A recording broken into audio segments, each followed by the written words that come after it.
Is Maram around? Is Leia around? Wait, I cannot see. Yes po, ma'am. Sinong yes? Sinong meron? Yung mga wala, pakitawagan nyo sila. So I'm not going to repeat my discussions, guys.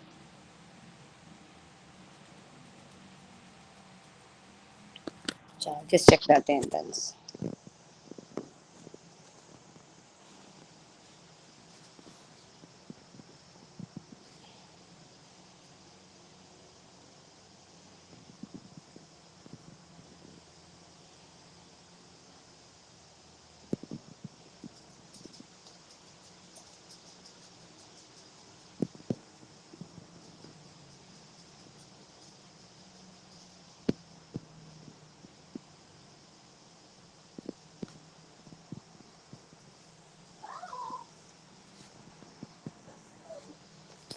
Okay, so good evening. Thank you for agreeing to meet tonight. Uh, Definitely, I won't be able to meet you on Wednesday for those who are scheduled on Wednesday and Thursday.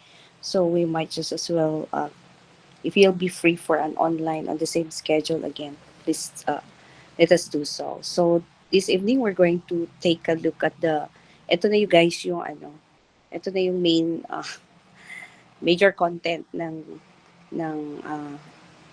introduction to counseling as a course.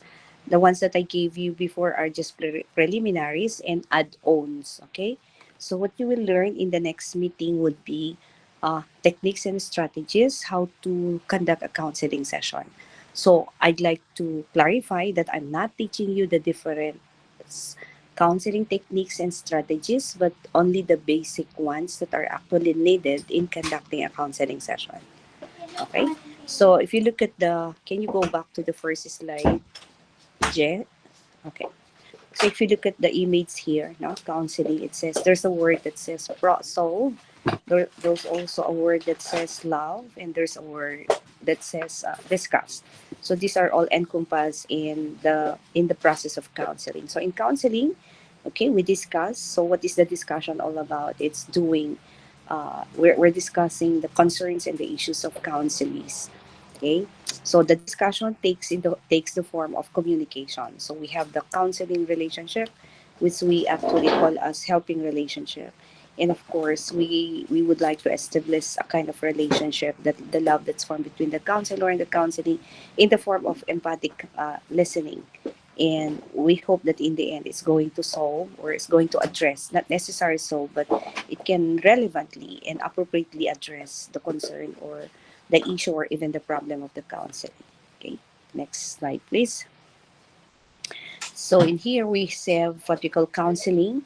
Uh, so we have defined counseling during our first meeting, isn't it? So it's a helping relationship between someone who needs help and someone who's willing to give help. Okay, and with someone who's trained or capable enough to give the help in an environment that allows the help to be given. So there are actually four elements of counseling. If you remember, the client or the patient or the counselee, and then the counselor, the teacher, the mentee, or the psychiatrist or psychologist, and then the psychologist or the counselor should be someone who's trained and with the qualification, particularly the license, no, license, and it in a place where it allows that help to be given and to be received. So I also mentioned last time that we don't only simply need a cubicle. That cubicle should ensure that it's audio proof and visual proof. So when you say audio proof, hindi naririnig ang pinag-uusapan. Visual proof, hindi nakikita yung dalawang nag-uusap sa loob ng cubicle. Okay? So now, counseling is considered as both unique and predictable. So why do we consider counseling as unique? It says one can really predict the kinds of problems and concerns that a particular client will present. So halimbawa, kunyari, kilala ko kunyari, si Nina, kilala ko yan. Or, uh, I know you guys as my students. And kunyari lang, no? Granting na we have we have shared private information together, okay, in the course of social conversation or intimate conversation, okay.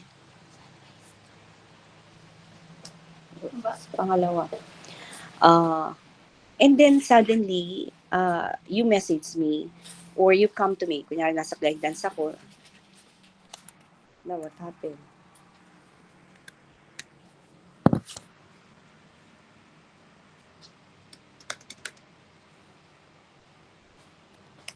Wait guys, biglang nag-off kaya.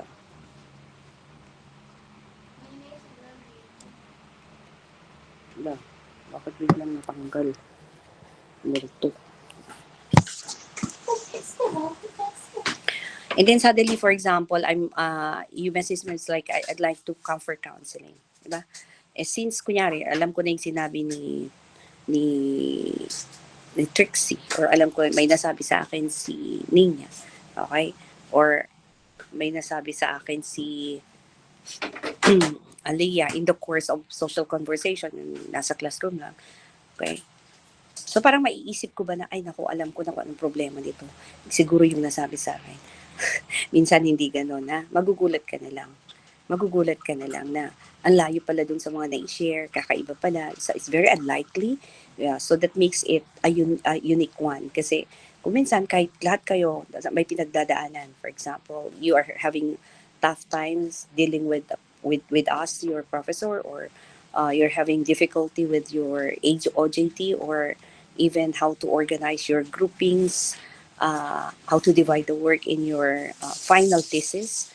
Okay, and when you go to the counselor, sometimes the counselor get struck or like surprised for the very kind of problem that you present, because ang layo dun sa pagkaakala niyang yung pala yung pinoproblem, hindi pala. So that makes it unique. Okay, so counselors actually rarely predict the kinds of problems and concerns that, so kung minsan it's out of the world, kung minsan medyo kahawig or medyo malapit-lapit din. But what makes it even more unique is because basically you have different experiences, we come from different backgrounds. So even if you think na, ay kaya nila yan, fourth year na sila eh, tsaka matatalino yung mga fourth year ngayon, mga tipong ganon. So bigla pa lang nung pumunta kayo, hindi naman pala yun yung concern. Or pag inaakala namin na kaya nyo, hindi rin pala ganun kakaya. So again, that makes it unpredictable. Okay? So, and that makes it unique. Aside from aside from the fact that individuals who go for a counseling session actually have different perspective of things that are happening. So, halimbawa, kung meron sa inyo dyan na apektuhan sa uh, global crisis, or, you know, I mean, like going to the United States because you have your relatives there, but you kind of dread going there because you fear that, you might not be accepted. For some people, they take it lightly, but for some people, it's the be all and end all of everything. It becomes a matter of life and death sa kanila. Yun ang pag-take nila. So, well, what makes that unique as a part of counseling is basically because uh, even if you're facing similar problems, our approach to it and the way we look at the problem would differ from one person to the other. Yung iba, chill lang. Yung iba, ikakamatay nila. So that again makes it unique. Aside from the fact that, we have different constitution of the brain. We perceive differently. We we address things differently. Okay, and we approach situations differently. Now, so that makes counseling unique. Okay, I'm sorry. That makes counseling unique. That we have different points. Uh, we have different concerns. We have different way of presenting things, and we have different ways of understanding matters. Now, what makes counseling predictable is that many problems and concerns are widely shared by people. O, like you guys, siyempre, pag kunyari lang, sinong magpapa-counsel fourth year? Hindi namin nakakalain na ang problema nyo is about marital life because you're not yet married. We don't expect you guys to have troubles about retirement period, because that's only good for aging people, or the ones who are already about to retire, retireable like 60, 65. So we expect these things to be presented by people who are within that age range, and that makes it predictable. So for example, if parents go to a counselor in the elementary or basic education, that's basic is preschool, elementary, and high school until senior high school, uh, more or less the counselor can predict that the problems that are to be presented by parents would range along, absenteeism, or like bullying, or academic difficulties, you don't expect the parents to be presenting problems about career crises because the kids are not yet having their career. They're not yet into the employment world. Again, what makes counseling predictable also is that you expect that clients or counselees would be a bit confused, would be unable to make decision at that point in time because kaya nga sila pumupunta sa counselor because they want to be clarified. They want to lessen the confusion. Okay? Otherwise, they don't go to a counselor if that is the case. If they because once a person is confused, it's nice to listen to someone else to be able to clarify. Okay? To be able to clarify things. So again, I hope the difference when you say counseling is both unique and predictable. Predictable, ito yung sinasabi, many problems are what shared by people. Like, more or less, di ba, parang pare-parehas din lang naman ng concern. Kaya lang, ang pagkakaiba lang dyan, kung minsan, yung tasks and the crisis that are experienced by people in a certain period of the lifespan. Again, I repeat, you don't expect the grade schooler to have problems about retirement. You don't expect the retirable to have problems about, uh, at, issues on forming their identity unless they haven't formed until they age. Because identity is supposedly formed at the age of adolescence and early adulthood stage. Okay? So, unique kasi hindi mo na pre-predict. Tsaka meron tayong kanya-kanyang capacity to present, to handle, to perceive. Predictable kasi halos lahat naman ng sangkatauhan ay nakaka-experience ng similar troubles. The only difference is that the degree. Kung minsan, yung iba, kinikerry nila. Yung iba, kinakamatay nila. Okay? And that should foresight people, guidance people makes the difference.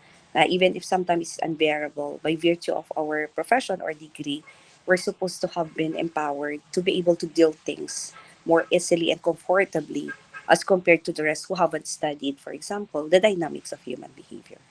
Okay? Any question?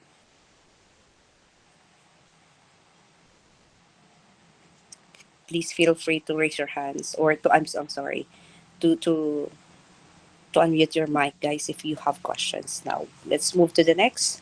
Um, there are what we call general phenomena in guidance. Okay, uh, you look at the right portion of the screen. It says here almost everyone has always has always been depressed. Well, you have not been depressed if you have not been diagnosed. Kasi ang depression would require parameters or measure or standards like you're not able to sleep for almost 2 weeks, you have not been eating, you've not been being able to answer things with conviction and with rationality. You haven't been brushing your teeth, you haven't been, you haven't been eating your meals and everything. So, marami tayo, di ba? Anxious ka na, you're incapable of doing things already. Even the simplest ones that you used to do, you are unable to do. So, okay. So, siguro, sinasabi nito is may mga tao nang na-depress. Okay? So, I was telling, for example, every time I talk, Raymar, tapos na ba yung ating PowerPoint for the web? Ma'am? Tapos na ba yung pina-assignment ko? Hindi pa, ma'am. Oo. It's nice that you perhaps ask your batchmates or classmates about the sources of your stresses in college. So, doon, maglalagay tayo ng antidote. Okay? You guys are invited for an international webinar. It's going to be with the CSU Psych and Guidance and Human Service students as well as university students in Indonesia. Okay? So, I told, ang in-charge kasi dito si na Sir Kev eh. So, I told Sir Kevin to prepare what's this? To prepare certificates for all of you. And we've got no choice. Right after the meeting with them, biglang nag-martial law sila. So, uh, sabi ko, sila na lang ang mag-talk kasi hindi ko naman na kailangan. Hindi ko na kailangan ng certificate. Sila kasi they still need for promotion. Pero walang may gusto. So, pinilit kami ni Sir Kevin. So, sabi ko, sige, I'll do the narrative for mental health and Sir Kevin will do the sharing of research conducted by our students, both in the undergrad and graduate school regarding mental health. So, inutusan ni Ma'am Babe si Raymar to do things.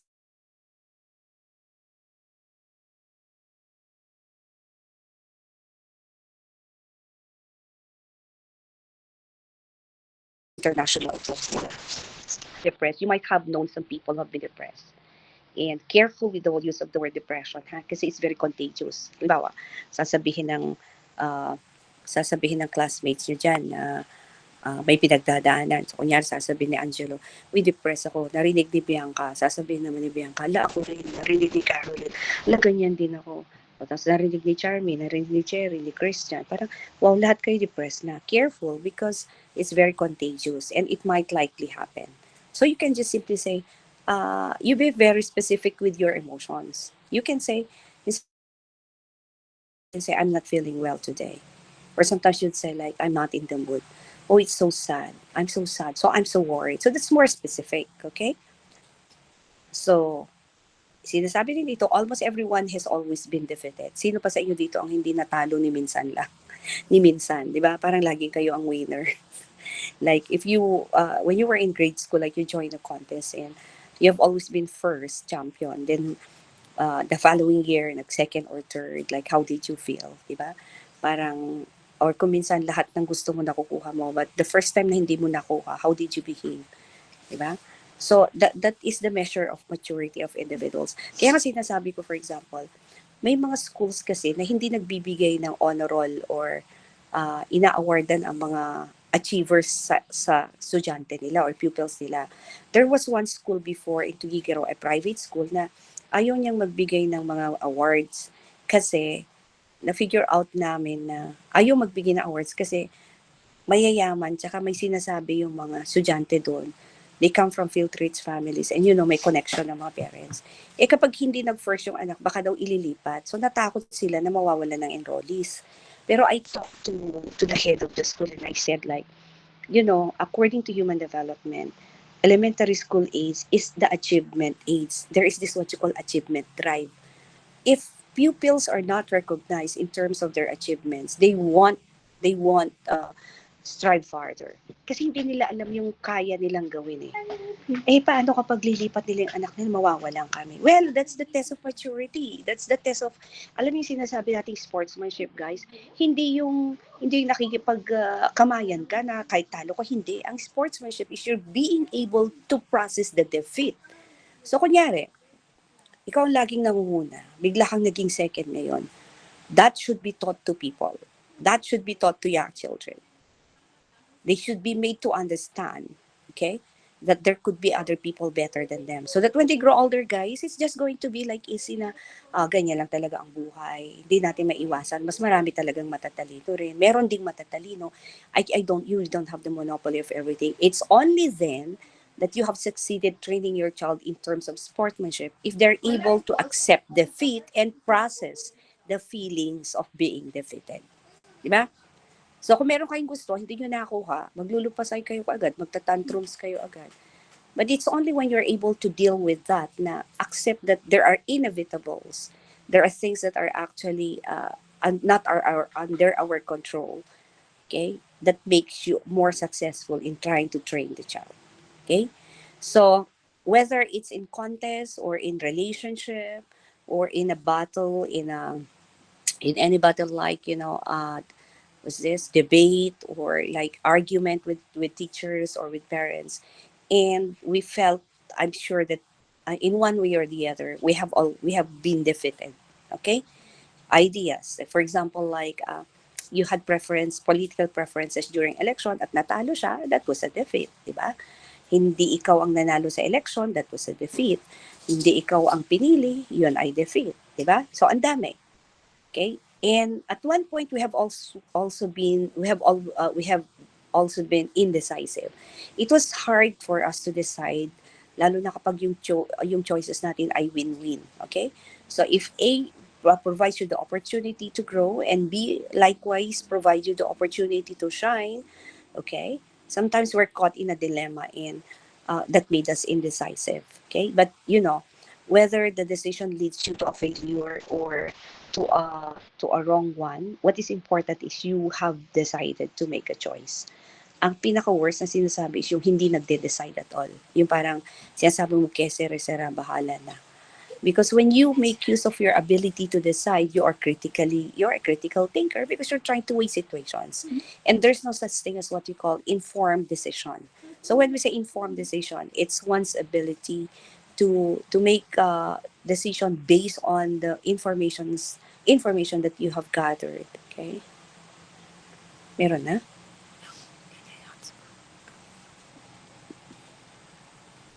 One moment, May please. wifi na? Thursday niya ikakabit.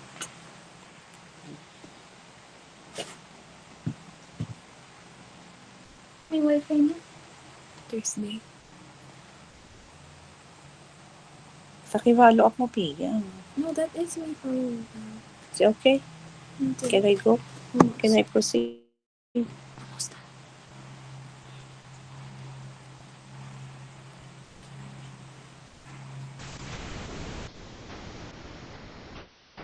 Okay. So we're talking about in being indecisive.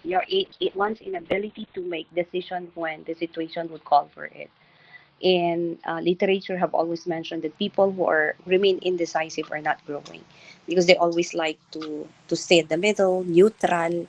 Kapag yes or no sana, or sila. Parang ganun. Kasi ayaw nilang makasakit, ayaw nilang mag-feel, ayaw nilang masabihan na mali yung choices. But, it has always been backed up also by like people who do not, people who make decision, even if their decision would eventually lead them to a failure or to wrong choices, at least they learn rather than not having decided at all. So, okay, next is all of us have been confused in the past. The confusion must have been brought about by our lack of knowledge or information about things, or like we could have been overwhelmed with a lot of circumstances, or our situations, our current circumstances could hardly be validated, so we get confused, or there has been more information over the other choice. Okay? So, lahat tayo sino pa sa inyo dito ang hindi pa na-confuse? Sino pa sa inyo dito ang laging, yung hindi nag-decide ni minsan, di ba? Lahat tayo, kung minsan ayaw din natin, di ba? And it says here that almost all of us have been troubled. The trouble must have been might have been very trivial, might have been very simple, or the trouble would have been it meant the world to you. It's something grave, it's something big, it's something giant. Okay, and thanks heaven, we're still alive, di ba? And we continue to be troubled because there are circumstances that are actually beyond our control. Okay, uh, anong troubles nyo ngayon, guys? I'm sure ano kayang grade na ibibigay ng OSA OJT? Anong trouble? Na paano yung thesis natin, tigta tatlo na lang. Okay? Kayang-kaya niya yan. Mas maganda na yun kasi marami kayo kasi kung minsan hindi na nagpa-participate yung iba eh. Or trouble kayo kasi, uh, you know, you have barely how many months to go and you're going to take the board exam. Okay? Parang tipong ganun. Okay? Or trouble din kayo like, will I be able to maintain my academic standing to graduate with Latin honors? You're also troubled because there could be some marital disputes or marital squabble between and among your family members or your parents, or there could be trouble because there are feud within the family. Okay, so we get troubled of a lot because of a lot of things. We are troubled because of the weather in Tugigaraw. It's so unbearable. We are troubled because of the war going on around the world. Okay, mabubuhay pa ba tayo ng matagal? And there has been a price hike in almost everything. So kawawa na yung mga who are only living by, making both ends meet. Pag nagsahod, yun lang. Okay? So kung nade-delay, nanguutang na naman. Okay? We have experienced being betrayed as well. Okay? Yung betrayal, maybe simple, yung pinagkatiwalaan mo, chinika niya, chinismis niya, or nanghiram, sabi ibabalik, hindi na binalik, tapos sasabihin pa, wala naman siyang nahiram. Or, yung sinisinta mo, iniwang ka, di ba, nag-over the backod. Okay, so, betrayal. Okay, betrayal is like, trust. The betrayal terms is worse. Okay, or we have been embarrassed, napahiya na tayo, like simple situations na pinagtawanan ka sa classroom ng elementary ka kasi nakaihi, nakatae, or kinis ka ng mami, sasabihin nila, ay, pa-baby-baby pa siya. Or na-embarrass tayo kasi nag-recite tayo ng poem or declamation, tapos biglang nakalimutan at the middle of the recitation at nagbu at kinantsawang ka. We were embarrassed because we're trying to brag about things, but in the end, hindi pala ganon. So, and and worse things like we're embarrassed because we're humiliated by people in front of other people. Okay? Nasa mga bata yan, pag nangyari sa bata yan, hindi nila makakalimot. It's going to cause a big scar until they grow older. Okay, so careful with dealing with the emotions of children. Okay, so wag mamahiya. Pwede nyo silang pagalitan but not in front of many people. Okay, and last is napagsinungalingan na ba kayo, di ba? Yung white lies or white lies or real lies or black lies are all lies, di ba? Meron akong nababasa guys sa social media. Isang doktor, isang dentist diyan sa Tugigaraw, nung nag-cheat yung kanyang husband, sinasabi niya sa lahat-lahat sinasabi niya. Tapos, or ang worst kasi, pinadlock yung husband niya yung kanyang clinic. So, pinost niya lahat yun. Tapos sinasabi niya, sacrifice ako sa family niyo, hindi ako sinasakuran, tumutulong ako dyan kasi chef nga siya. And then, at one time, nagulat ako. Tapos bigla silang may family picture. Nasa Korea silang lahat. So, naisip ko, baka naman nag-reconcile sila because of the kids. Kasi mukhang affected yung bunso nila who's a very intelligent girl. Okay? Math Olympiad siya and everything. And then after that, so ang ganda. And then yung common friend namin sabi na, alam mo ba ate na ganito. Yung anak niya ay, si ganito ay, meron siyang 3 anak sa iba. Mga ganun. Tapos the other night, my God, nakita ko uli, pinost niya na naman yung mga, yung mga messages ng mga tao sa kanya na, huwag ka masyadong magtiwala dyan sa asawa mo kasi ganito. Tapos she was talking about mental health. Kasi ang sabi niya, can you stop messaging me? Bakit niya pinost? Diba? Tapos ang dami niyang sinabi. So, it revolves around lying. Pag napansin nyo ngayon, almost lahat sa SOCMED talks about cheating. So, why? Because people bite it. It's actually, and sabi ko siguro nga that's the call of the times now because nagpo-proliferate na ang cheating na sa relationship. Now, these are the very reasons why, guys, we are into counseling. So it says here general phenomena. So what do you mean by general phenomena? It happens. It widely happens. Phenomena are actually the circumstances, okay? And it can happen whether you are in the different geographical locations, across time, across culture, across social strata rather. Uh, these things can happen. Well, okay. So, di ba, itong social life. Take for example, yung social life na si Gretchen Barreto, di ba? So, she has everything, sabi nga nila, except yung, personally, she has been now she's confused, now she's troubled. She feels betrayed kasi yung dating kasama nilang nagmi-meeting, si Totoy na naging witness ay siguro feeling niya betrayed na siya. I'm sure she also feels the embarrassment everywhere, okay? Uh, See, nobody's excuse. Even the priest. If I have 2 priest students in the graduate school right now, and 2 more are coming because I encourage them to enroll. Kasi instead na yung kami ang pumupunta-punta lagi na nagbibigay ng ganito, ganyan. Sabi ko, why don't you enroll, Father? So, good enough nag-enroll sila. Para matulungan naman yung mga archdiocesan plus the seminarians. Okay? So, in here, general phenomena says, your issues are interfering with your life. Di ba? Di ba?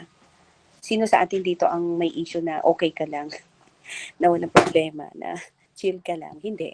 We have certain issues. For example, and our issues, may it be grave or little or petty issues, are actually interfering with our daily life. Whether it's small or big, nakaka-apekto sa buhay, sa daily course of life natin. Okay? So sometimes when we have issues, we have the tendency to turn to dangerous coping mechanisms. So just to forget a while, yung nagbabagabag sa ating isipan at pakiramdam. Mga iba, kung minsan nagtitake ng drugs, nag-alcohol, nag-i-smoke, or, they resort into defense mechanisms.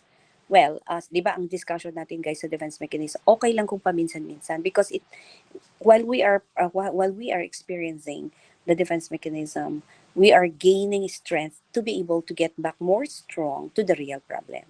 Okay?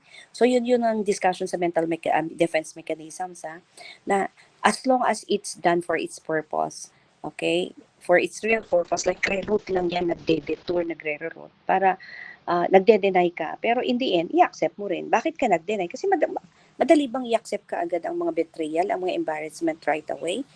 Hindi, 'di ba? So again, in counts, this is one reason why we have counseling, because we have to help people redirect their irrational thoughts. You know, guys, when you are troubled, if you have concern, if you have problem, kuminsan pinapaniwalaan mo lang yung gusto mong paniwalaan.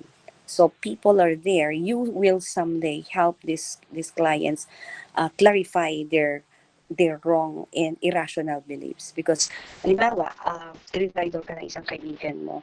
Okay? So you're pointing fingers at that friend of yours and would say like, she's like this, kasalanan lahat. So the counselor will bring you to a spot where you would say, well, sinasabi mong kasalanan, pero sa tingin mo, ano sana pwede mong nagawa? Hindi sasabi ng counselor sa tingin mo, wala ka rin kasalanan. Hindi. So say it more in a subtle way na, o sa tingin mo para hindi sana nangyari yun, ano sana ang pwede mong ay, oo nga po pala, no? Meron din pala akong negligence dun sa nangyari. So ganon ka-subtle lang. Okay? Your friends and families are worried.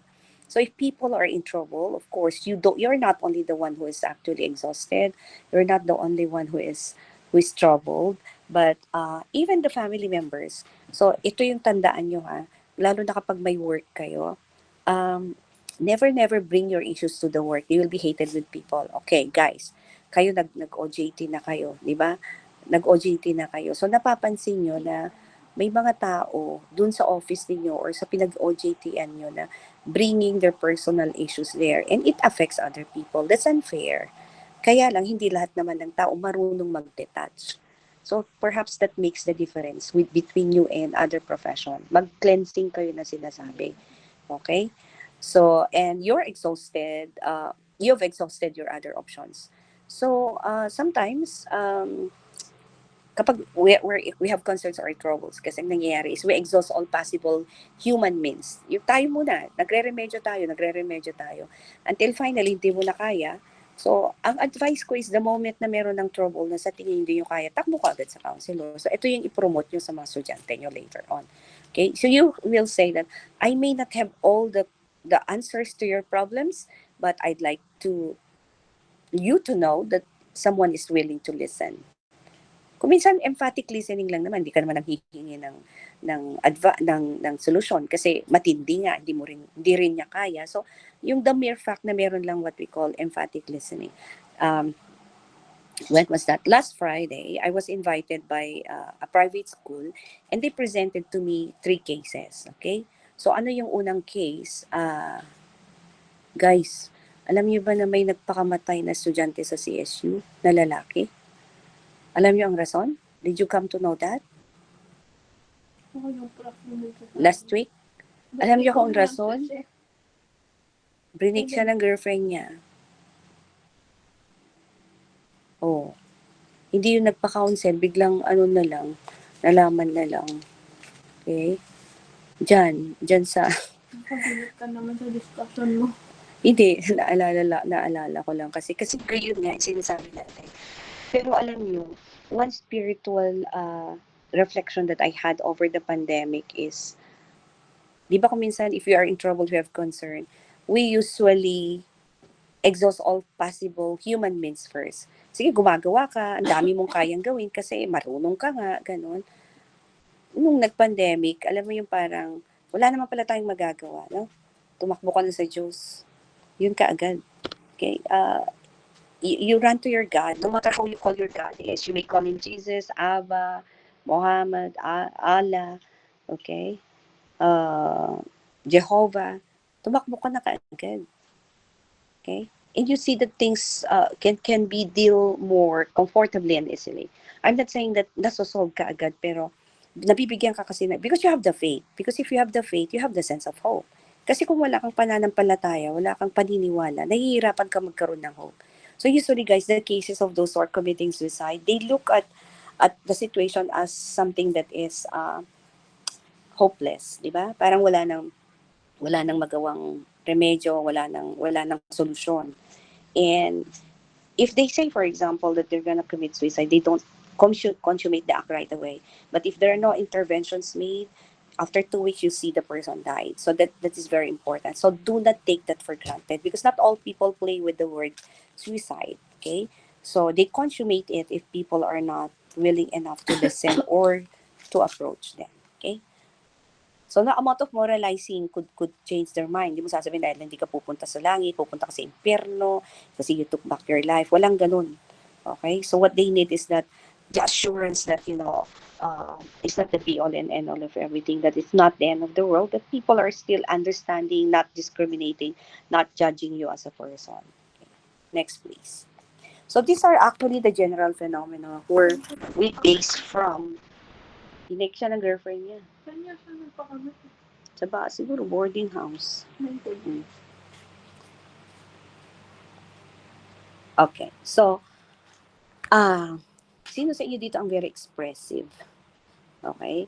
So, let's say, for example, people will ask you, how do you feel right now? Ang sinasagot ng tao ay, I think I'm okay. You know, if they answer you, I think I'm okay, hindi yun makatotohanan. Kasi iniisip nilang okay sila. Okay? Hindi nila sinasabi yung katotohanan. Kasi I think I'm okay. So you're still using your thought process. So if people will ask the question, how are you feeling right now? You would say like, I feel bad, I feel sorry, I'm worried, I'm sad. Okay, or I'm okay. Do not say, I think I'm okay. Because if you're saying that you think you're okay, you are manipulating your feelings. Kasi iniisip mo, hindi yun ang tinatanong. So sa counseling, ganun ang approach. Ha? So you have to remember that the expression of one's feelings, guys, is very difficult. Okay? Whether it's positive or negative, lalo na sa ating mga Filipinos na hindi naman masyadong expressive, di ba? Parang for example, when you were in first year and you had your UTS, and for example, you were encouraged to say I love you or thank you to the people who are behind your studies. Then umuwi kayo, sabi na, nanang, I love you. At sasabihin nila, ani pa no, na kanya anak ko, chow, ta conforme biya kakagyanan. O, anya tinakan ni anak ko, tapos I love you, di ba? Ganon. So, the next time, you won't say it anymore kasi parang, di ba, na-rebuff ka agad yung effort mo. So, the expression of feeling should start even as early childhood stages. So, you tell your kids someday to say they are mad, they are sad, they're not okay, they are worried. But the typical Filipino family kasi wouldn't like to listen to, for example, to negative emotions. Okay, they always want the positive ones, which is actually wrong, no? So in here, in counseling, guys, you have to understand that the expression of feelings alone is very difficult among clients unless you're a good counselor that you can entice right away your clients to say it straight that, I feel angry. I mean, like, I feel miserable. So we say like, how are you doing right now? How are you feeling right now? um, medyo may mga ganun euphemism. They can't talk straight to the real emotions. Okay, they cannot even say that they're sad, they cannot even say that they're afraid or they feel stupid or they're confused. So again, the expertise of the counselor would come in to be able to let the client express how they feel. Okay? Dalawa kasi yan pag nagka-counsel ka, thoughts and emotions. Okay? But it's coming from the same thing, from the brain, di ba? Nanggagaling sa brain natin yung thoughts and emotions. Pero ang talagang gusto nating palabasin pag nagka-counsel tayo, yung pakiramdam. Okay? Kaya nga towards the end of the counseling session, you would say, how are you feeling right now? So, of course, ang gusto mo mang marinig ay, hindi man nasolve yung problema, pero I feel better. Okay? I feel relieved. Yun yung mga dapat na naririnig. Okay?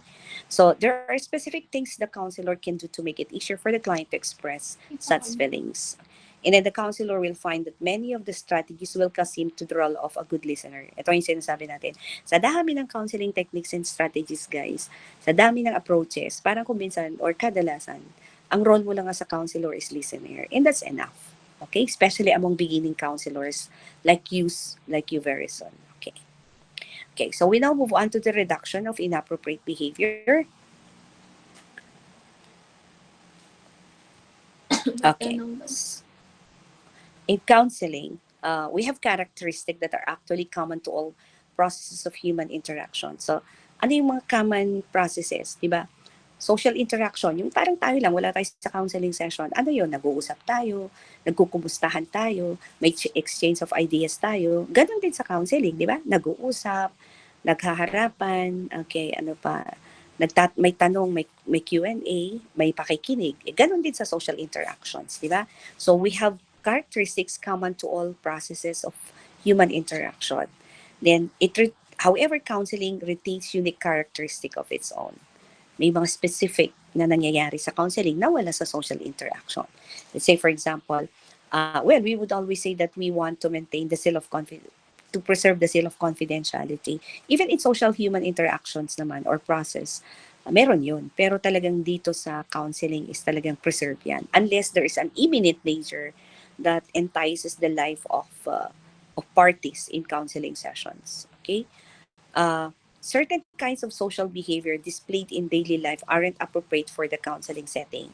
Ito na yung parang kabaliktaran dyan sa una na meron tayong mga behavior in ordinary social interaction or social behavior na hindi po pwede sa counseling setting. Okay? So sa counseling, for example, you're not allowed to be looking at your watch trying to say that, oh my God, ang tagal namang magsalita to, ay may susunduin pa akong anak ko.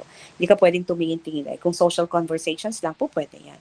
Or hindi mo po pwedeng sasabihin na, hala, ba't ganyan? Okay? Kung social conversation lang, di ba, nasasabi natin yun. Hindi dapat ganyan. Isa sa counseling, you cannot say that. So you'd rather say like, what made you say that? Okay?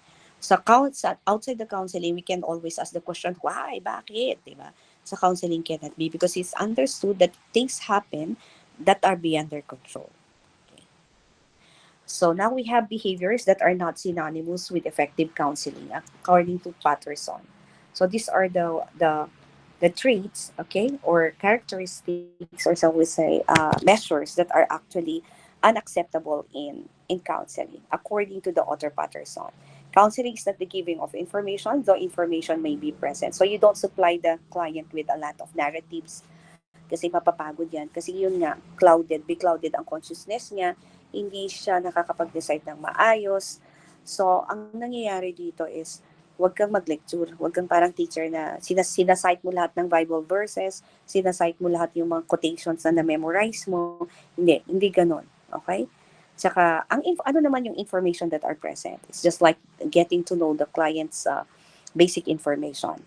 Okay? Or like, where does the client live? Okay, what you can ask if you are to whom do you usually run to if you are in trouble, so you know whom to contact if the matter gets worse, or where do you live, or if you don't mind, can I get your contact number, or like what is your course, what year are you in right now, or why did you choose that kind of thing. So those are the information that are actually present, but it's not actually giving narratives or series or lengthy discussions or even information. Okay? Even if you are very much well versed about the concern or issue that the client has presented to you. Counseling is not the giving of advice. I think you pretty well know what's the reason why we don't usually give pieces of advice, because they can come back to you and will say it did not work for me. So that the final say of the counselor should always be, what about this? Okay. Uh, that counseling is not the giving of advice, basically because it's similar to coercion if you give them pieces of advice straightly. Okay? And the very fact that the person is confused or is indecisive when they come for counseling, they're vulnerable to accepting every word that you say. Yun ang tandaan nyo guys ha. Na kapag nagpapakounsel ang tao, beclouded ang consciousness niya, confused siya, down siya, yung emotions niya are very negative. So anumang sabihin natin, papakinggan nila yan. Anumang sasabihin natin, i-accept nila yan. So delikado, di ba? Parang sasabihin mo, ay naku si Ma'am Feb, itong sabi niya, trinay ko palpak, huwag kayong pumunta sa counselor na yan. Ganon yun. Or ay naku si Sir kunyari si Sir Mario, may sinabi ako. Nagulat ako nung nakita ko yung auntie ko na sinabi niya sa akin. So, friend pala, nasabi pala niya ng ganun. So, di ba? Parang hindi maganda. So, ang mangyayari, parang recommendatory lahat, suggestive manner lahat. Yung sinasabi ko sa inyo dati, pwede niyong sabihin ng, subukan mo ito, pero ano sa tingin mo, mag-work kaya sa'yo? So, siya pa rin ang nagde-decide. Pero talaga namang yung sa directive counseling, guys, yung sinasabi natin na it's allowed to give pieces of advice provided that you lay down the different options. Hindi yung sasabihin mo, ito gawin mo to kasi it work for you. Nag-work ito kay Maram, so pwede rin siguro sa'yo, Ella. Parang gano'n, di ba? Parang sasabihin mo, alam mo, ganito ang in-advise ko noon kay um, kay kay Christian. So baka pwedeng mangyari din sa iyo kasi parehas lang naman kayo ng pinagdadaanan eh. Sasabihin mo naman kunyari kay kay John Lloyd, 'di ba? So yung yung coping mechanism ni Jomar may be different from the coping mechanism, for example, of John David, di ba? Yung coping mechanism ni Kate may be different from the coping mechanism of Liza, di ba? Yung coping mechanism, for example, ni Marian may be different from that of Mariel, di ba? So, wag ka na advice based on the success of the same advice or the same mechanism that you suggested to somebody else kasi magkakaiba tayo. Okay, naibigay ko itong example na ito nung second year kayo. Okay, halimbawa, uh, si si Katrina for example, for the first time, nagkaroon siya ng pimples, tinubuan siya ng pimple. Okay, so sasabihin niya sa akin, I hate this world, I hate to gigiraw, it's so hot kaya kasi naglabasan, di ba? I don't like to go out anymore. So I look so, parang ang pangit ko. Kunya, following day, pumunta naman sa akin si Patricia. Tapos sasabihin niya sa akin, Ma'am, kita may mukha ko. O, di ba nakakahiya, jahe, di ba? Pero may alam ka bang magaling na dermatologist dito. See, they're confronted with similar issue that is, pimples suddenly erupted from their previously flawless faces. And yet they approach the thing differently. One is so desperate and she hates everything else. But the other one is just trying to look for a solution. Diba? So, in this case, you don't approach uh, the same people, even if they have similar concern with the same strategy. It may not work. But for some, it may. But yun yung avoid nyo, guys. Ha? Huwag kayo magsabi ng eto gagawin mo. Ganito kasi yan. Okay? So, hindi. Lagi yung sinasabi na subukan natin to. Or tignan natin. I-lay down natin yung different options at himay-himayin natin yung dapaw. So, okay. So, halimbawa, yung ang sabi niya sa'yo, mag-aasawa kayo right after graduation, okay? Kasi kung hindi, i-break ka niya. Kasi anong rason? Magmamigrate na siya sa Canada. Di ba? Okay, so kung mag-aasawa kayo, sure ka bang babalikan ka niya? Di ba? Anong assurance mo na if he already, migrate to Canada at babalikan ka? Paano kapag may naka-ready doon na nag-aantay dahil may irereto ang parents niya? Di ba? So, ang dami make sure na yung marriage contract nyo mariregister, ha? Okay. Okay, so kung mag-aasawa kayo, hindi kayo mag-aasawa, sabi mo, i-break ka niya. Okay? So, kaya mo bang i-break? Hindi ma'am, siya ang buhay ko. Di ba? So, ano din? So, bakit ayaw mo din? Kasi ma'am, mag-aaral ako ng MA, mag-board pa ako, buti sa kanya, mag-abroad na. Okay? Tsaka gusto kong mag-work kasi gusto kong tumulong sa family ko. I wanna help my brothers and sisters also finance their studies, or like I'm going to take care of my aging or even ailing parents. So ang dami. So yun, when you present options, that's the form of advice. But you did not tell the client, you did not tell the counselee to choose one over the other because this worked for Nicole and this worked for Pauline, diba? It might just as well work for you. No things like that, guys. Huh? Okay. Counseling is not influencing of attitude, beliefs, and behaviors by persuading, admonishing, threatening, or compelling without the use of physical force. So, again, dito is, hindi porket yun ang paniniwala mo ay ipipilit mong papaniwalaan nila. Okay? Careful. You can be charged of that. Alam mo yung counselor na yun, pinipilit niya kami mag-comfort. Di ba? Kasi sila lang daw ang maliligtas pagdating ng araw. Para tipong gano'n. Okay? Or, yung nakukuha sila sa beautiful language, or you threaten the counselor na Itong pwedeng mangyari sa'yo pag hindi mo yan gagawin because you're attached, may mga string attached, may mga biases, kumbaga. Okay? Remember, okay, this is a very, very, very strong principle. It's not influencing of attitude, beliefs. So you don't talk to your counselee in such a way that in the end, they follow you. 'Di ba? Everything, yung pananamit mo, pananampalataya mo, the way you behave. Alam mo bang pinakamasarap na coffee shop dito ay ganito. Meron ka palang promote sa inyo pala, 'di ba? Parang gano'n. Okay? So you don't also threaten people for not listening at for not following guys what you have initially suggested. Kasi, di ba yung sinasabi ko dito, pag sa unang pagkakataon, it's okay that, hindi nila papaniwalaan kasi sabi niya, ganito, ang pangit, ang pangit. So, kasi yun yung view nila eh. Yun yung nagkukos ng misbehaviors nila. Okay? Counseling is not the selection and assignment of individuals to job. Well, we have placement counselors.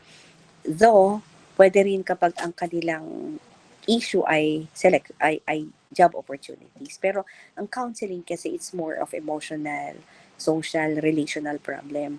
Pag sa job kasi that's more of career guidance. Though pwede niyong tanggapin ang case ng isang client, isang estudyante, na ang problema niya ay nahihirapan siya sa dami ng offer. Bongga, di ba? Counseling is not interviewing, though interviewing is involved. Yung interviewing dito, yung chismis already. Parang sasabihin mo, I hate my mom, sabi ng counseling. Tapos sasabihin niyo, by the way, where is your mom working? Ay, wala, chismosa ka na. Kasi paano kapag, di ba, pupunta ka sa BIR, taga-BIR pala, di sasabihin mo, di ba? Parang sasabihin mo dyan, what made you say? What made you say? I wonder why you said that. Ganun ang mga approach ninyo. Okay? So, hindi nag-i-interview for the sake of interview para may makakuha kang mga details or information, but you interview because there is discourse. Okay? There's a communication that should happen between you and the counselee. Okay, so we just tackled what counseling is not. This time is then what is counseling? Huh? So again, we repeat what we have discussed during the first meeting. It is the helping relationship, guys. It's not just any relationship. It's a helping relationship, which includes someone seeking help in the person of a mentee, a client, a patient, or a counselee. Someone who's willing to give help in the person of psychiatrist, psychologist, counselor. Psychometrician can do empathic listening. Or a teacher, okay? And now, what makes the difference is hindi ba yun tama, ma'am, kapag hindi willing? So, kuminsan meron din kasi by virtue of their work, kahit kuminsan di sila willing, yun ang trabaho nila, di kailangan nilang gawin. Okay? Then someone capable but in the truest sense of the word, there should be willingness, no? Someone capable or trained to give help. Okay? Ito yung may capacity, may board exam, may license, may training. Okay? And the last one is a setting which permits the help to be given and be received. In other words, there should be a place. So counseling should not take place in a coffee shop, in a restaurant, not even in the counselor's home, because there are the wolves of ears, the electric fan of ears. So what if you happen to counsel a person in a cafe and the people moving around, okay, that have could see that the person is shedding tears, siguro buntis, siguro may problema yan. Di nila alam na tears of joy din lang pala yun. Okay? So, this what constitute a counseling relationship. Okay? There should be two people involved, but we have what you call individual and group naman. So, there could be more than two individuals and someone who's capable and willing, and at the same time, it should take place in a place where confidentiality is practiced or is perpetrated. It's like both visually and auditory. Still, common elements that fit the counseling approaches. Counseling involves responding to both the feelings and thoughts. Ito naman yung mga magkapare-pareho na nangyayari sa mga different counseling techniques and strategies kasi marami, di ba? Yung diniscuss ko noon na may gestalt therapy, may rational emotive therapy, may mga reality therapy. So regardless sometimes of the approach, may mga pare-parehong steps. So for example, getting to know each other, establishing rapport, summarizing, use the use of silence, and so these are common. Okay, so ito yung sinasabi, counseling involves both responding to both the feelings and thoughts of the client, attitudes and behavior. Is when you do counsel, you don't only respond to the emotions of the person, you also respond to the thoughts of the person. So parang sasabi niya, visit talaga yung teacher na yan, visit talaga yung pinapagawa niya lahat sa akin. So sasabihin ng counselor, o hindi kaya favorite ka lang talaga. Pwede bang sabihin mo, favorite ako ni mom, kaya lagi ako pinag-check. O di ba? Parang ganun. So instead of being very negative, kung minsan, okay? I-positivize mo. So you did not only address the thought, the wrong thought, that you are hated or you are disliked, but you also tried to, to divert the thought into a more positive one. So my boss always asked me to do this word. She's so tamad. Okay, so instead of saying that, thinking, that kind of uh, line of thought, every time you'd rather say na, siguro bilib na bilib sa akin si ma'am kaya pinapagawa niya sa akin yung trabaho. O, di ba? Huwag namang lagi. Ah, okay.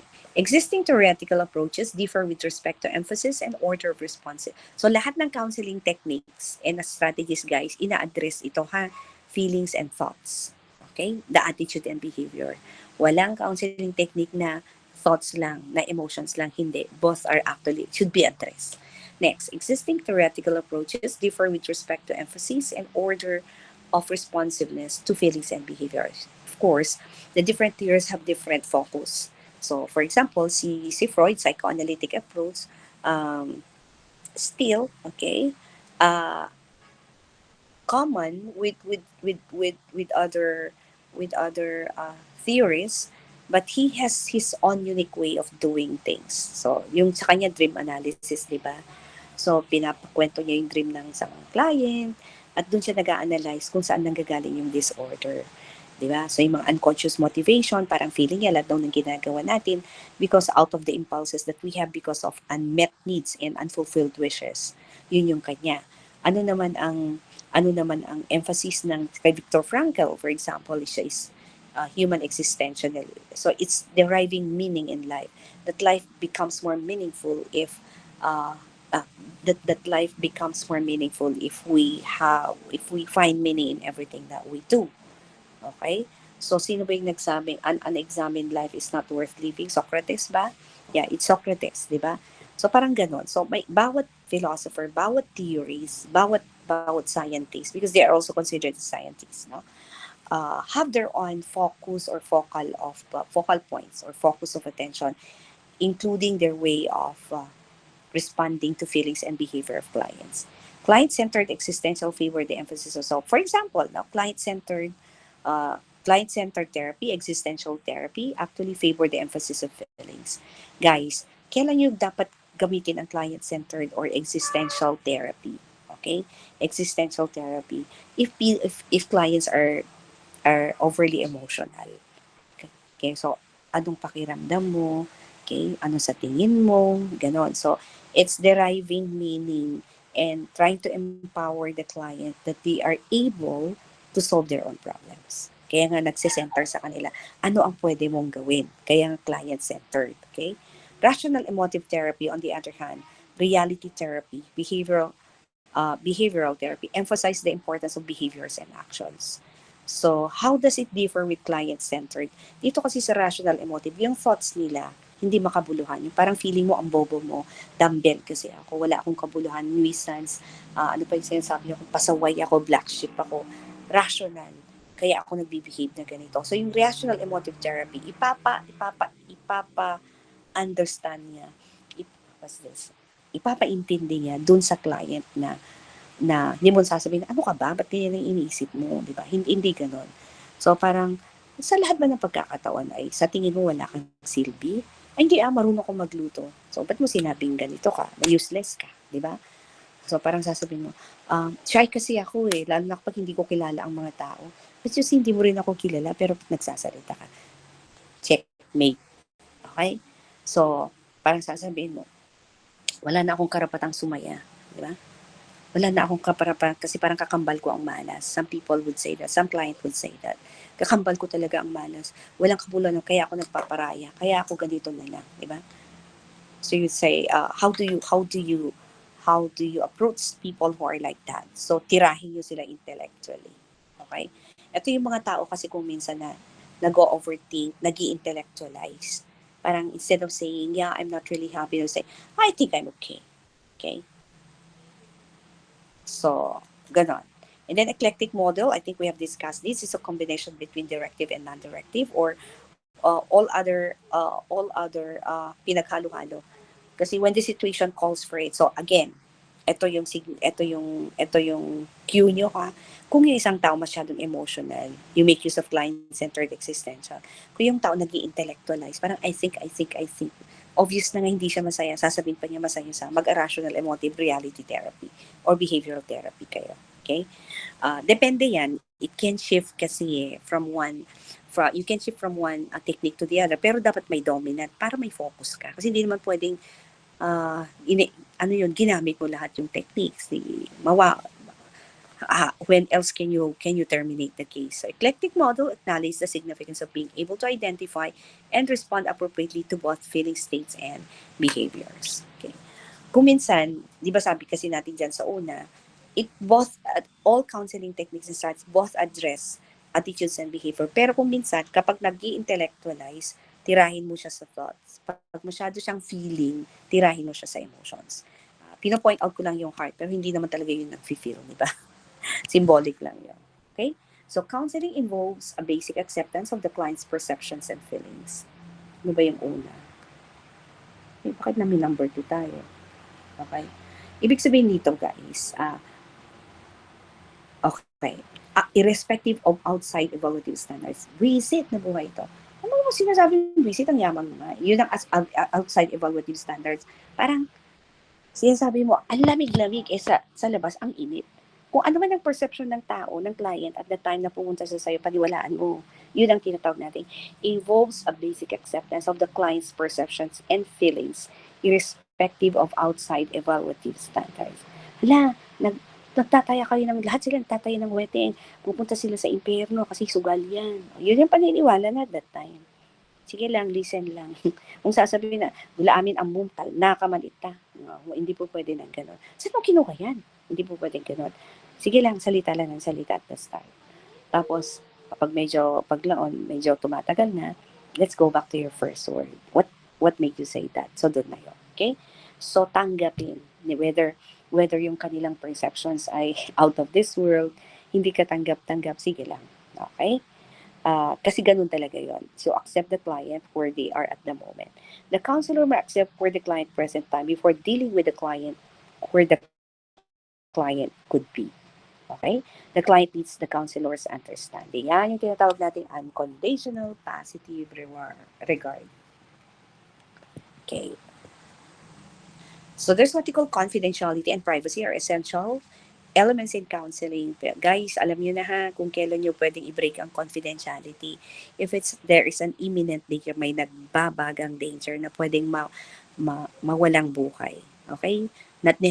Hindi naman yung mamamatay, but it could be na pwede sigurong may pagka-harm sa sarili. Or nagbabagang danger na susunugin niyo yung registrar kasi ayaw i-release yung kanyang record isang taon na siyang pabalik-balik. So, pwede niyo siyang Sino lang ang makaka-compel, guys, na mag-produce ng record sa guidance when it comes to counseling cases sa court? It's only the court, ha? Not even the legal counsel of the opposing parties, like the respondent siya yung magpa-file ng case. The petitioner is the one who files the case and respondent is the one that should answer. Yun yung kakalabanin. So, they have lawyers. Not even the lawyers of these two opposing parties can compel the counselor to release a record. It's only the court, guys. Okay? Meron palang nangyari na ganito, na de-license. Nung kabago-bago kami na credential, nagkaroon ng license. I think 2 or 3 years after, may na-de-license na counselor kasi parang ang inano nila is nag-certify siya na drug addict yung estudyante. Yung naging case, yung trouble, hindi naman sa school, outside.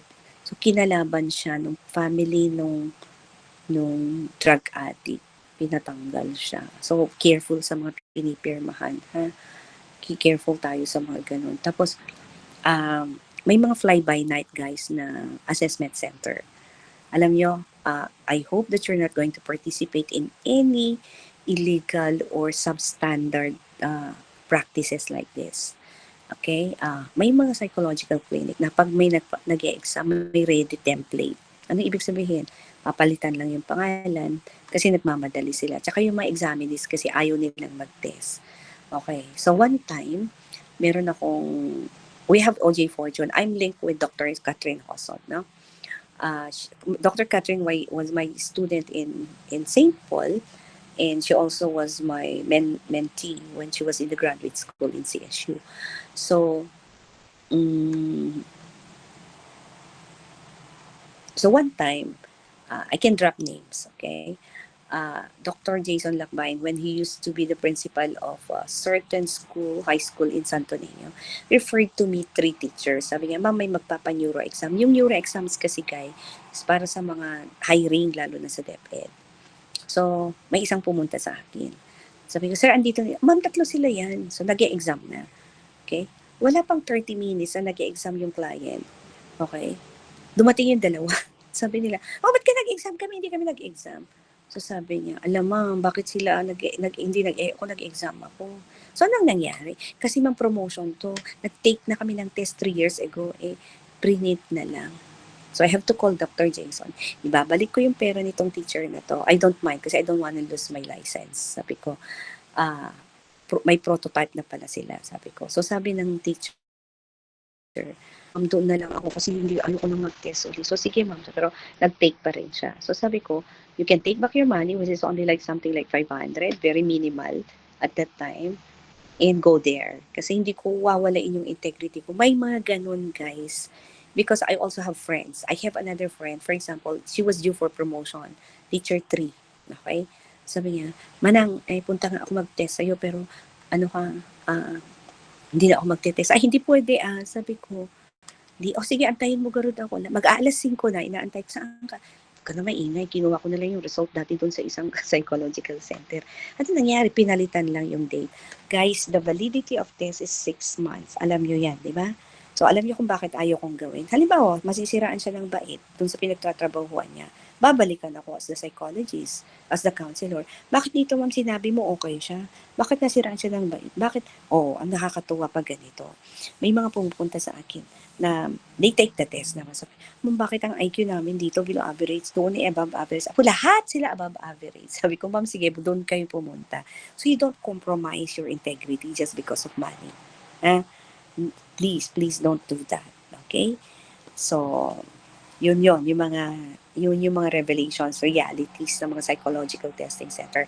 Meron din, alam niyo kung bakit ko nalalaman, yung mga staff kasi nila were for my former students din, yung iba. Meron pa sabi niya, ma'am, gusto mo bang may mag-retainer, ganyan, may bayad kang ganito. So, ano gagawin ko? Dadalhin daw sa akin yung isang bulk ng ready template, magsasign na lang daw ako. Sila na lang daw bahala, mag-fill in ng information pag may nag-test. Magkanong bayad ko? Sabi ko, 3,500. Ay, kinana. Sabi ko, maski 1 to kwarta kita, 3,500 lang. Bayaran niyo ako ng 50,000, pwede, may tatay ako. Pero yung 3,500, magpipirma na ako na wala pang laman. I will not do that. So, ito yung mga limitations natin kung minsan, guys, kasi nasisilaw tayo sa pera. There's not much money in counseling. In fact, many of the not just many, of all the counseling sessions na ginawa ko na, yung out of my own yung hindi ako part ng guidance, gano'n, is minsan pa lang ako tumanggap ng bayad. Kasi sa akin, parang apostolate ko na lang yun. Diba? Parang community service ko na lang yun. Kasi laway lang naman ng puhunan eh. Diba? Nakinig ka lang naman eh. Diba? Ganun lang yun. Okay? So, gaya ng isang school na yung sinasabi ko, I was called and they presented to me 3 cases. They were asking me how much. Sabi ko, palitan nyo lang yung grab ko. Tama na yun. Okay? Hindi sa nagmamayabang, hindi sa hindi ko kailangan. Pero parang ang bigat, diba? So, those are professional practices. And I'm telling you the truth. You can ask the guidance people and they can speak more of other malpractices of some people. Okay? Ang pinaka-works yung papalitan mo yung result kasi promotion kasi ilalagay mo daw na above average yung IQ niya. Diyos ko, kita mo tayo test na. Diyos ko, diba? Ampay naka 1.8. yung MD5 na yan, di ba? Okay, physical facilities actually is very important. Okay? Kaya lang, malalaman nyo someday na kung yung head ng school ay hindi siya guidance-oriented, wala silang pakialam sa guidance. Kainis. Tapos magpa-fabricate during accreditation. Ang hihiram ng facilities, mga ganyan, wrong. Pag kayo naging head ng school someday, you make it a point na itong mga essential needs ng counseling or guidance office should be. Kasi may bayad naman yan eh. Nagbabayad naman kayo, di ba? Counseling is not typically conducted in the counselor's home, the local coffee shop, or at other formal or non-confidential setting. Sabi ko, may tenga ang lahat-lahat. So, you have to preserve the dignity of your client, no matter how worse the client is. May sasabihin mo, third abortion ko na to. So, kahit shit, sasabihin mo, ano pa bang natitira sa'yo? Sasabihin mo sa utak mo, still, preserve the dignity of people. Okay? Okay, so there are common elements that fit the counseling approaches. Still part of it, counseling is voluntary. It's best. Yung atin is it's best when it's voluntary. Pwede rin naman kasi yung mga call-in, yung mga referred, di ba? Parang sasabihin kasi guys ganito, I'm glad to see you. Ewan ko ba, bakit nila pinapunta dito? I don't think I need counseling. May mga ganun. So yun yung mga refer. Okay? Alam niyo kung bakit ang best ang voluntary? Because they realize that there is a problem. Ang pinakamadali at pinakamagandang tutulungan guys, yung alam nilang may problema sila. So, voluntary. Nagsisik sila ng advice. Ang bilis matulungan yung mga ganun. Kasi they speak their minds and hearts right away. Wala ka lang parparalik ko dyan. Huwag ka nang paligoy-ligoy. Huwag mo nang sasabihin na, ewan ko, feeling ko kasi ganun. Wala nang ganun. Okay? Sa totoo lang, ma'am, ganito. Kaya ako pumunta kasi ayoko mabaliw. Di ba? And the healthiest person are the people who acknowledge that they are in trouble. Alam nyo guys, maraming mapagkunwari. Ang hirap kaya, ang mahal ng maintenance dose yung mga nagkukunwari, di ba? So there's nothing wrong with going to the guide. In fact, it should maintain your sanity kung maayos ang guidance. Ha? Eh kung chikadora, marites naman lahat. Tapos, hindi yun eh, hindi. So you make a difference. When you guys become counselors yourselves, you conduct yourself in a way na professional, na you connect with people. Okay? Hindi ikaw yung feeling mong taas-taas mo, baba mo nga, eh, hirap mong abutin, di ba? Sa kababa mo. Hindi po pwede ng ganun. You identify yourself with humanity. It's going to be a lot easier. Okay? It's not usually effective when it's something that the client is required to do. Ito yung explanation why counseling is voluntary. And if it's voluntary, they also feel the need to be helped and they can also help themselves. Ito yung mga, their sense of willingness. Counseling never uses coercion as a means of obtaining or continuing with the client. Punta ka dito, otherwise isusumbong kita sa dinyo kasi may kasalanan ka or may ginawa ka. Okay, hindi ka pwedeng mag-psychology pag ganyan. So, kailangan dito ka. Hindi mo pwede na mga ganun. Okay? Still, the counselor operates with conservative bias against communicating detailed information about his own life. Kahit feel mong magkwento na kasi, my God, parehas kami ng karanasan. Di ba? Gusto mo nang i-share lahat kasi parang tugma yung client's problem with yours. Ay, please, wag. Hindi ko ang bida dito. 70-30 lang. 70 na pagsasalita ng counseling, 30 ka lang. So, you please try to preserve and you try to conservative bias. Okay? Don't be very excited to share your life because it's more or less similar or identical dun sa sinasabi niya sa'yo. Okay? At times, counselor self-disclosure is appropriate. Pwede rin kung minsan sasabihin, ma'am, parang sasabihin nila, ma'am, na-inlove ka na rin ba? O sir, di ba?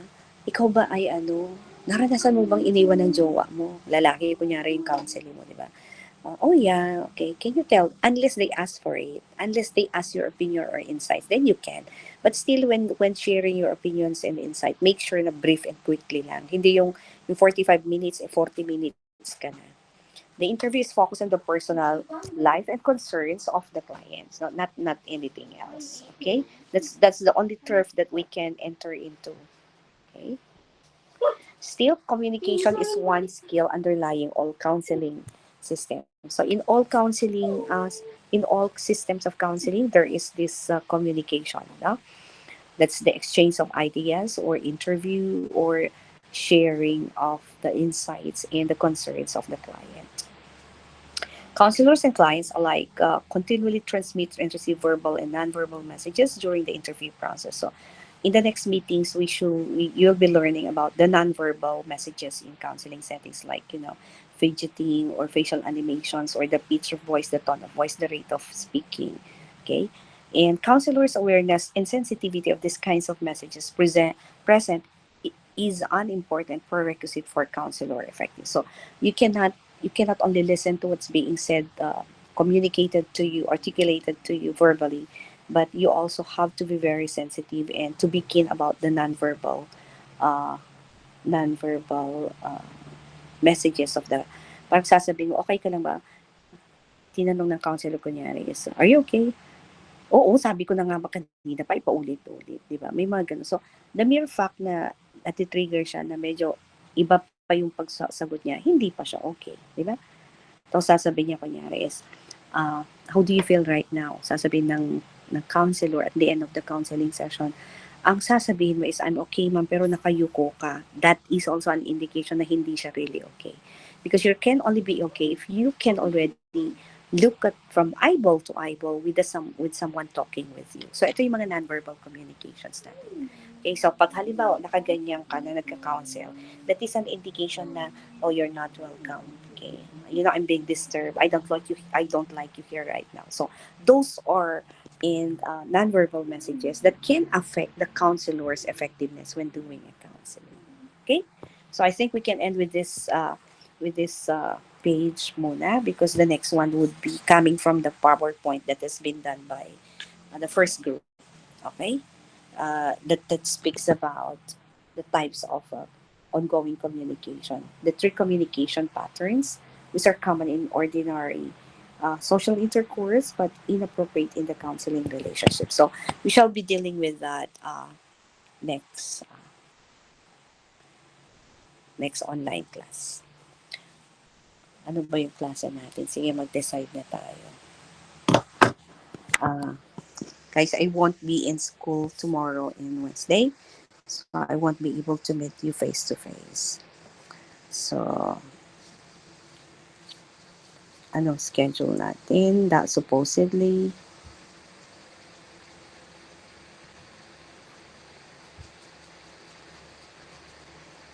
magkaiba, no? Hindi kasi na-follow yung ano. Saan yung schedule?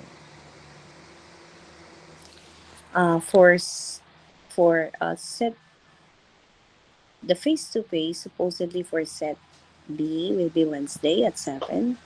And for 4A, it's going to be 11:30 to 12. Okay? So, anong gusto yung meeting natin? Please, online ulit, please. Can we do the same on Wednesday? Are you both available for this time or we can make it earlier? Pwede ako ng 5:30 pag Wednesday. 5:30 to 7. As one na rin lang para mabilisan na lang tayo. Tsaka, baka kasi yung explanation ko sa, examples ko sa isang class, hindi ko nasasabi sa iba eh. Unfair naman. Okay. So, can I get a suggestion? What time would you like to have on Wednesday? O LC, ha? I won't be able to meet you face to face. I won't be around. Ma'am, pag Wednesday po kasi may 5:30 to 7 po kami na face-to-face. Sa set A po. Set A. So, anong suggestion nyo? 7 o'clock in the morning. Pwede ng 7 online. Unless yung set B may 8:30 class kayo. Bakit ako umiiyak? O, inyo ha. Talakay man.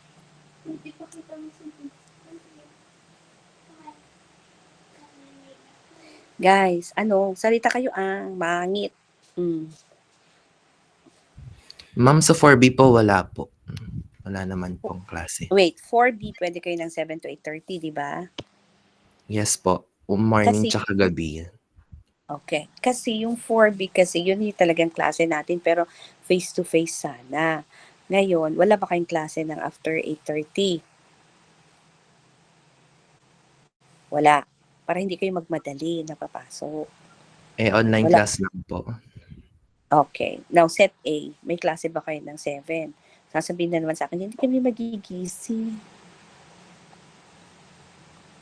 Mm. Wala po kaming 7, ma'am. Okay lang daw po. Oh, pero wala kayong 8:30 kasi awan ti magmadadalit ta ata baka no. Wala, ma'am. Ay, alas 10 pa naman po yung next class Okay. na. Onte ag sabasabalik ta. So, sulat ko na. Wednesday would be 7 to 8:30 or LC tayo, okay?